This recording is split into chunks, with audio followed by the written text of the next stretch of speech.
Hello everyone, welcome back to another video. Today's video I thought I'd do a book review. So I've been reading a lot recently and I've read some really good books, so I thought I would review some of them for you. Excuse the mess in the background, I'm not tidy today, but that's fine. I thought I'd do like a selection of different types of books, so there should be a book here to like suit all different genres and things that people like. So the first book I've got is The Queen and I by Sue Townsend, and this is actually a film. I'd seen the film at Christmas time a few years ago and I didn't realise it was a book. Then I went to this really cool bookshop near Durham which is called Barter Books. It's quite pricey for a bookshop, especially since it's secondhand. Like this is a secondhand book and it's £2.50. This is one of the cheaper ones, but it was quite a pricey bookshop. But I went anyway and I saw this and I was like, I'm sure I enjoyed that film, so I bought the book and it's really good. So basically what it's about is the Queen, obviously Queen Elizabeth, and like the whole royal family, and it's kind of a comedy. It's quite a unique one. It's not the type of book I always read, but it was very enjoyable to read. Basically this government, this political party win the election, and their whole campaign was that they were going to get rid of the royal family. So they win the election and the royal family gets relocated to a council house. So they're all in different council houses and they're all having to deal with like everyday stuff that normal people have to deal with. They're having to work out their benefits, they're having to deal with like not enough room in the house, they're having to work out how to get food and all that kind of stuff, and it's quite interesting. It's a really good book, I'd recommend it.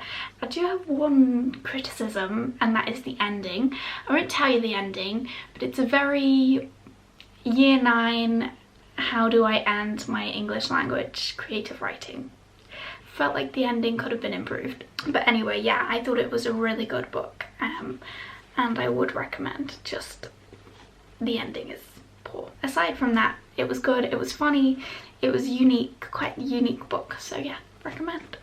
It's probably also quite cheap on Amazon secondhand because it's an old book. That's the most annoying thing when it's like a new book, you can't get it cheaper. The next book, which was lent to me by my friend Susie, so I'll give you this back when I next see you, is The Invisible Life of Addy Larue by V.E. Schwab, I think is her name, or his name. Is it a girl or her name? Susie recommended me this over Christmas and then lent it to me, and the last book Susie recommended me was one of the best books I'd ever read, so I was like, this is gonna be a good suggestion, and it was. I was in a major reading slump. I didn't read much last year, and then this was the first book I read of the new year, and this got me back into reading. So it's a really unique story again. If I'd have been told about this story, I would have thought it's too scary, don't like it. But it wasn't that scary, it was fine. So just give it a go.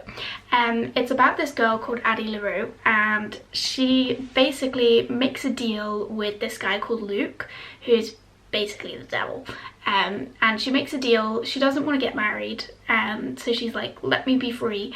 And he makes her free, but the way he does this has a catch. So basically she lives forever, she can't die, and no one can remember her. She can't leave a trace, so she'll meet someone. The minute they turn around, if they turn back around, they won't remember who she is. So it works in some cases because she can steal clothes, no one's gonna know, and she can sleep in people's houses, and if they catch her, no one's gonna know. Like, it's easy for that, but in terms of building relationships with people and that kind of thing, it's very difficult for her to lead a happy life, because you need to have relationships with people, but she can't have relationships with anybody. So she's been alive for, I think, 300 years maybe. Yeah, she got the curse in 1714 and it's now 2021. So yeah, then she meets this boy and she's stealing a book.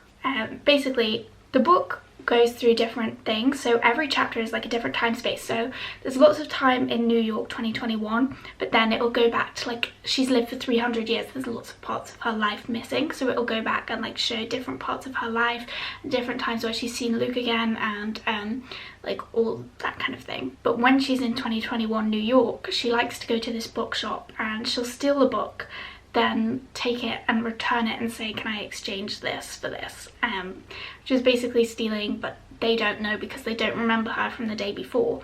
But then she goes to this bookshop, tries to pull the same trick, and the dude is like, you've got to cheat, you stole this book yesterday. And she's like, no one ever remembers who I am, how do you remember who I am? So finally somebody knows who she is. No one's ever known who she is. Even her own parents, after she made the deal, they were like, who's this chick? So yeah, she's finally met someone who remembers who she is, and she's like, how is this happening? And then she's also able to finally interact with someone, because before no one knew who she was. So it's an interesting story, and there's a reason he knows who she is, and it develops, and it's good. It was very unique and very original, and I thought it was a great story. And obviously it's got its twists and turns, but I'd highly recommend.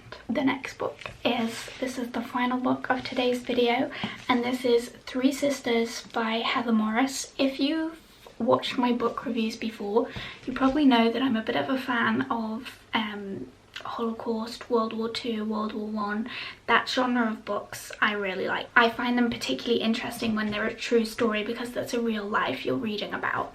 When I was reading this, I didn't realise it was a true story.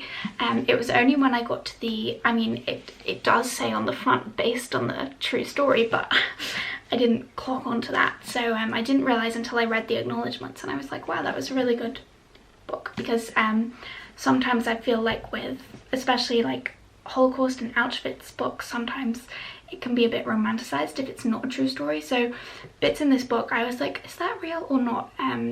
But it was real, it was a true story. So that was interesting. It was made by the same author of Tattooist of Auschwitz and Silka's Journey. So basically this was about three sisters, and Sibi, Magda and Livia, and two of them go into a camp, a concentration camp, and they are getting by in life there. And then the oldest sister, I think she's the oldest, I think, she was in hospital when they were rounding up the Jewish people to take them into the camps. So she didn't get rounded up, and they did that on purpose. They were like hiding her in the hospital. So she was able to stay at home, I think for a year or two. I can't remember, it was quite a while ago when I read the book. But she was able to stay at home for quite a lot longer than the others. So the others were in the camp struggling, and they were there for like 2 years on their own, but they managed to stay together whilst she was at home. And she had her own struggle, because every Friday the people would come, the soldiers would come and try to collect her, because they were like, there's a Jewish girl in this house, we've still not got her. So she was in hiding a lot of the time, and her family were also starving, so she was at home with her mother and her grandfather. So that you've got the two younger sisters surviving in camp on their own, and then this girl at home still living quite a difficult life. And it's interesting because it shows two stories of it's all one story because it's one family, but it shows very different perspectives on what effect the Holocaust had. Obviously they do end up reuniting in the end. I won't tell you the result of that, but they do see each other again. Do they survive? Well, I can tell you they survive because it says on the front, story of survival. So they do survive, but in what circumstance and all that kind of stuff. And I think, yeah, this is another thing I like about books that are based on history, is the follow-up. So there's lots of books about the Holocaust, but then what happens after, and this one included like the rest of their lives, how they adjusted to life, how they were affected later on in life. There was lots of that. And then also after the Holocaust, lots of Jewish people went to Palestine, so it follows them on that move and how life was for them there. And I just thought it was a really good, interesting story, and I would recommend. So those are the 3 books for today's video. I've tried to do more detailed synopsises of them. I feel like my book reviews need a lot of work, but I tried, so at least I remembered the plot of them all. Often I forget.